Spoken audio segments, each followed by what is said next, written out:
All right, we're going to talk about exponential functions next. You've been introduced to the graph, but let's look closer at the equation. So the basic exponential function has a base, and the exponent is now in the power. Hence the name exponential, right? It's an exponential function because the base is up in the power. For example, over here, that is 2 to the x power. The base is 2. 3 to the x power. The base is 3. 1/2, should be in parentheses, to the x power. The base is 1/2. A cannot equal 0. A is bigger than 0. If it's negative, we would just flip it to the other side. There's also this thing called the natural exponential function. He's some kind of special guy. He's got a base of e, so it looks like this, where e is just this irrational number. E is one of those magical numbers that some mathematician said, oh, I need to continue calculations, but I can't because this is a never-ending decimal. Hey, I'm just going to call it e so I can continue with my operations. I'm just kidding. I really don't know where they come from. You'll also see exponential functions written like this. And you'll see some examples in a little bit of what I mean, where b is now the base, and a is this initial amount. It's the starting value. And we'll do some application problems that deal more with that. Okay, looking at the graphs, the domain of exponential functions is always all real numbers. For this basic function, the range is from 0 to infinity. It has what's called an asymptote on the graph, a line where it does not cross. It's a wall. So this graph here is going to go on forever, but it's never actually going to touch that x equals or that y equals 0 line. It's just going to get infinitely closer to it and never cross. That's where the 0 comes from, and it's open because it does not include it. Asymptote is where it stops. If you're looking at it, when a is greater than 0, or sorry, when a is greater than 1, it's increasing from left to right, like that. If a is a fraction between 0 and 1, then it's decreasing from left to right, like that one. So it makes sense. If the base is big, then it's continually growing, which means it's going up. If the base is small, then you're continually multiplying by a fraction, which means dividing by something, and you're going down, down, down. So looking at this, if we know that this is the basic formula, they always go through 0, 1, unless they've been translated, right? But this is the basic function. And then it wants us to find f of x equals a to the x power. We got to figure out what a is. And all they give you is this other point, 2, 9. If they give you a point on the graph of something, this was x, and this was f of x. So if you plug in what you know, 9 equals a squared, then you can calculate square rooting, solving for that, and you get a equals 3. It's not -3 because your a has to be positive. So your function for this one is f of x equals 3 to the x power. Okay, over here, same idea. We've got an exponential. It's going down, right? It's decreasing. So you know your number is going to be a fraction. Goes through 0, 1. Here's our powers, or sorry, our numbers. That's an x and a y. F of x, same thing, equals 4 when x equals -1. So regular old formula, plugging in what I know. And that looks a little bit weird, huh? A to the -1. Negative powers mean you have to jump that division line so that the power becomes positive. So now it's 1 over a equals 4. Okay, I'm going to solve for that, get that a out of the denominator, get rid of that 4, and we get a equals 1 over 4. So our function is f of x equals 1/4 in parentheses to the x. If you don't put parentheses on the fractions, then the x can be misconstrued just to go to the 1, which doesn't affect anything. Okay, here's the important part. This is one of the most applicable pieces of exponential functions, are these compound interest formulas. So first of all, interest is money you make off of when you take your money and invest it in something, and the people that you invested in, they make money off of it and they give you a portion of that money back. So the simplest example is, I always tell students about, your first savings account or whatever, and you take $100 and you invest it in an account that pays 8% interest a year, which means at the end of year 1, they take your money, multiply it by 8%, which is 0.08, and that's the amount of interest they give you. So in your account, you now have 100 plus $8,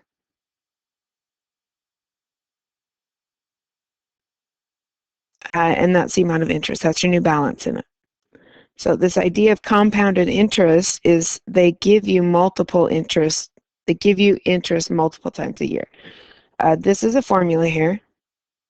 A is the final amount, right, after so many years or whatever, final amount. P is the principal, the starting value, right, how much you actually put into the account. R is an interest rate. You have to put it as a decimal. We're going to highlight that because that is the number one mistake students make. That rate has to be as a decimal. If not, you get answers that don't even make sense. T is the number of years invested. N is the number of times a year that it's compounded. So what banks can do is they can go once a year, like my example down here, and give you money once a year. Or they can split that percentage up over so many months or so many quarters or weeks or whatever, and pay you partially along the way. So every month they would pay you something, and the next month they would pay you something. And this method, the more times they do it a year, the more you'll get, but it's fractional. You'll see in the next example. Let's practice this one. So a sum of $2,000. That's going to be my initial investment because that's what I'm putting in.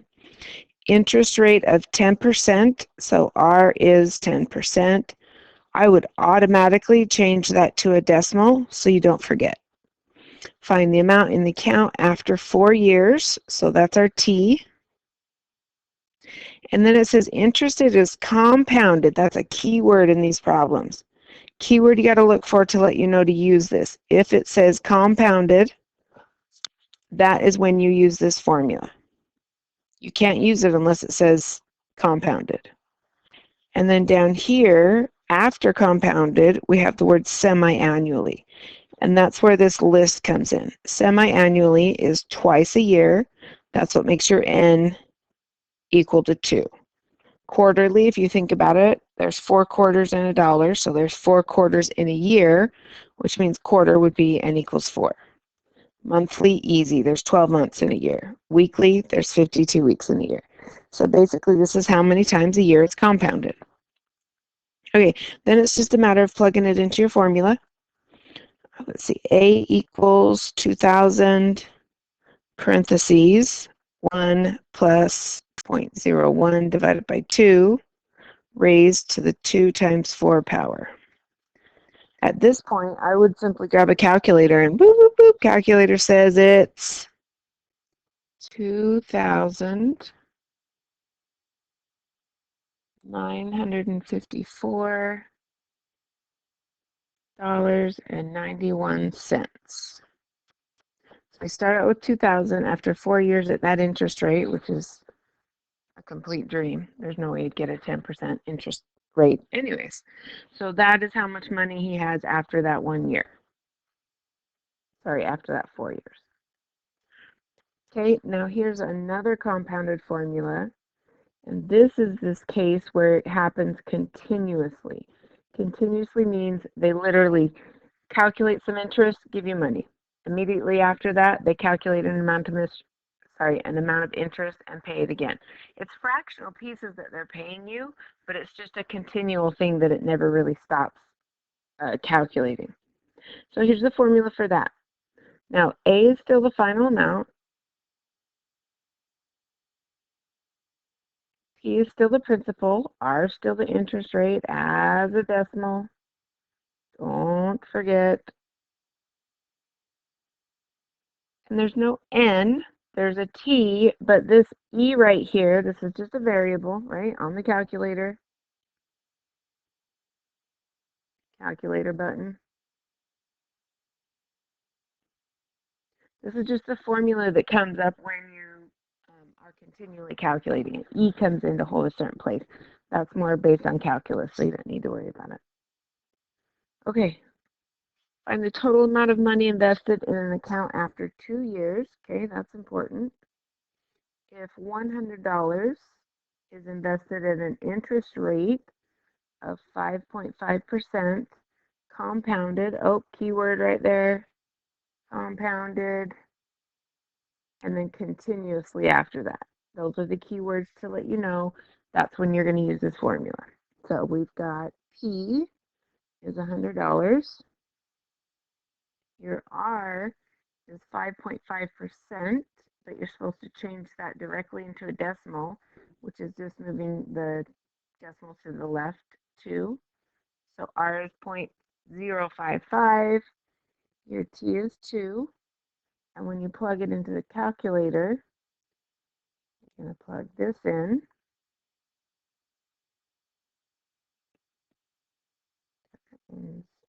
Set 10, 2, calculator says 111.63. Oh, making money there. So 2 formulas. Obviously, you'll have your notes, so you won't need to memorize them. You just need to know when to use them and which one to use when. All right, which of the given interest rates and compounding periods would provide the better investment? So we've got 9.25% here. R equals 9.25%, which is 0.0925. And we are compounded